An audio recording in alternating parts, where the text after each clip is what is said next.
COVID cases rising across the country now. The CDC predicting hospitalizations could double in a month, with states like Arkansas running out of ICU beds and Mississippi and Alabama seeing their deadliest days of the pandemic. But there is some good news. 6 million vaccinations have been given to Americans in the last 7 days, as Johnson & Johnson just announced its booster shot vastly increases protection.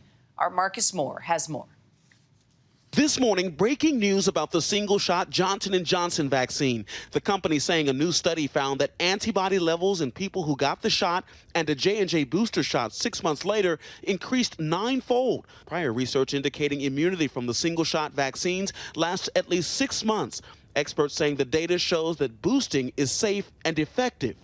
This, as an alarming forecast used by the CDC, shows that by this time next month, if more preventative measures aren't taken, hospitalizations could more than double across the country, and deaths could jump from 11,000 to more than 16,000 over the next 2 weeks.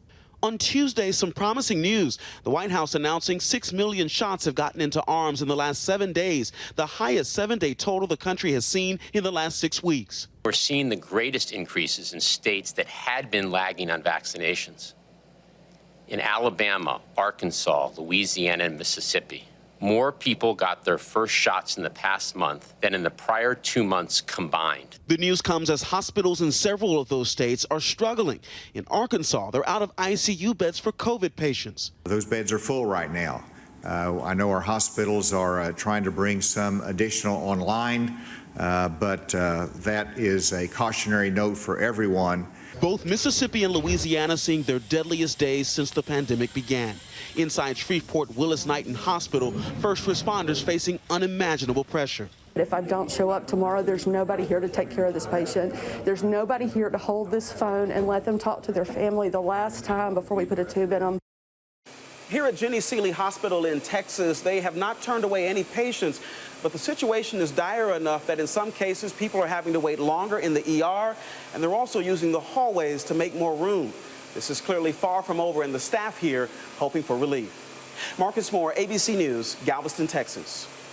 All right, our thanks to Marcus Moore there. Emergency medical physician and ABC News medical contributor Darian Sutton joining us now to talk more about this. Okay, let's start with the breaking news of the J&J booster. What do you think? I mean, what's the impact here? I think it's helpful.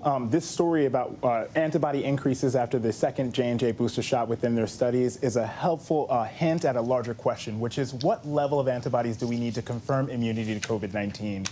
We know that as time goes on, effectiveness decreases, and we can expect that vaccines are not 100% all the time as they wane over time. But the question is, what is the exact benefit? We see this part of antibodies, but we also know that Johnson & Johnson vaccines, as well as the Moderna and Pfizer, are still proving effective in keeping people out of the hospital. So we'll probably wait for more data. Hopefully they'll be able to release it soon. Okay, we know how this goes. You need the data, Then comes the FDA approval. So considering what we're dealing with right now, and there are still a lot of people that are getting infected, what do you think the timeline could be? You know, I wish I could predict it, the exact date, but unfortunately, I do not have that information. We have to wait for that data, and I know that what will likely happen with the J&J vaccine is that they'll have to wait for more participants to participate so that we can see the results of that. But since the reports in April of the J&J pause, given that rare but important to acknowledge side effect, many people have chosen not to get the Johnson & Johnson vaccine, and that just prolongs the amount of time needed to collect information. When we talk about collecting information, we talk about data. Is that for more effectiveness or safety reasons? It's mainly for safety reasons, and also helps us to give a glimpse at effectiveness, but we want to make sure and confirm safety. Obviously, that's at the forefront of all of our questions as scientists. And then we want to ask the question in terms of effectiveness. How beneficial is this, and do our patients need it? And those are questions that constantly circulate inside of our call rooms in the hospital. Now, you know, we've been talking about this CDC, this report that came out showing that the vaccine effectiveness has dropped 25%, and that's likely due to the Delta variant. Absolutely. So, you know, what does this tell us about how effective the shots are? So when we look at that data about vaccine effectiveness dropping, we asked what group are we studying? And what they looked at was healthcare providers like myself, who were exposed at high levels of COVID-19 and constantly in that realm of high exposure. And so it can only be understood that we are, first off, the forefront of treating patients, and we're probably the most exposed. So that's where that question of effectiveness comes from. Does that relate to the overall population? We don't yet know because we don't have that answer. So I'm sure as time goes on, we'll start to see more and more evidence of this effectiveness and how it changes for the general population. So what's important to understand at the end of all of this is that the vaccines are still proving effective in keeping people out of the hospital. And as Marcus was just saying, that is our goal. We can't have these hospitals overrun with patients because it delays care and increases the risk of medical error.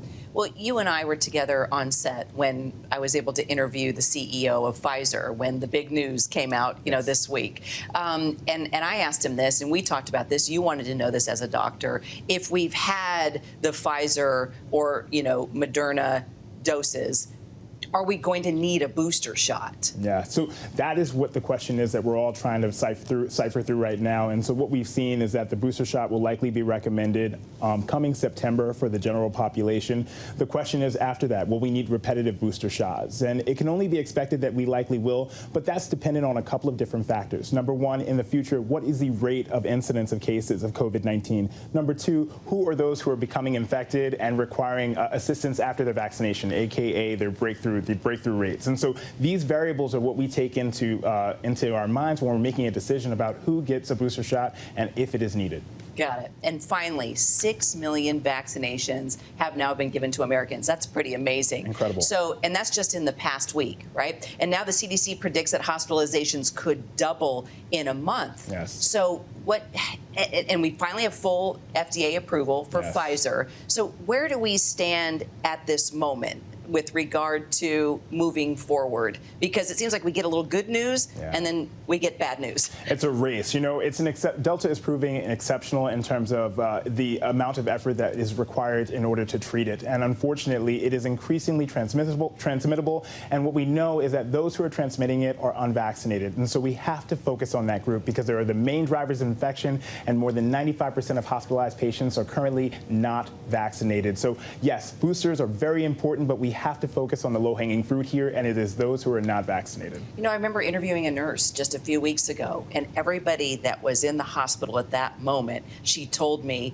that those that were sick weren't vaccinated, and that a number of them from the hospital beds were saying, my message to America is get vaccinated. So there's still those people that are very just reluctant to do it. And they're still reluctant even when they come in the hospital, and I talk to them as my patients are reluctant still and concerned about the evidence and the efficacy. I try to reinforce it, but at that point it's usually too late. So I help to encourage them to talk to their family members and their friends about the benefits of a vaccine and explain the severity of this disease, and I'm hopeful that more people will understand that. Dr. Darian Sutton, I'm glad you're our doctor. Thank you. And our contributor. Great to see you this morning. Thanks for being with me. Thank you. All right. Hi, everyone. George Stephanopoulos here. Thanks for checking out the ABC News YouTube channel. If you'd like to get more videos, show highlights, and watch live event coverage, click on the right over here to subscribe to our channel. And don't forget to download the ABC News app for breaking news alerts. Thanks for watching.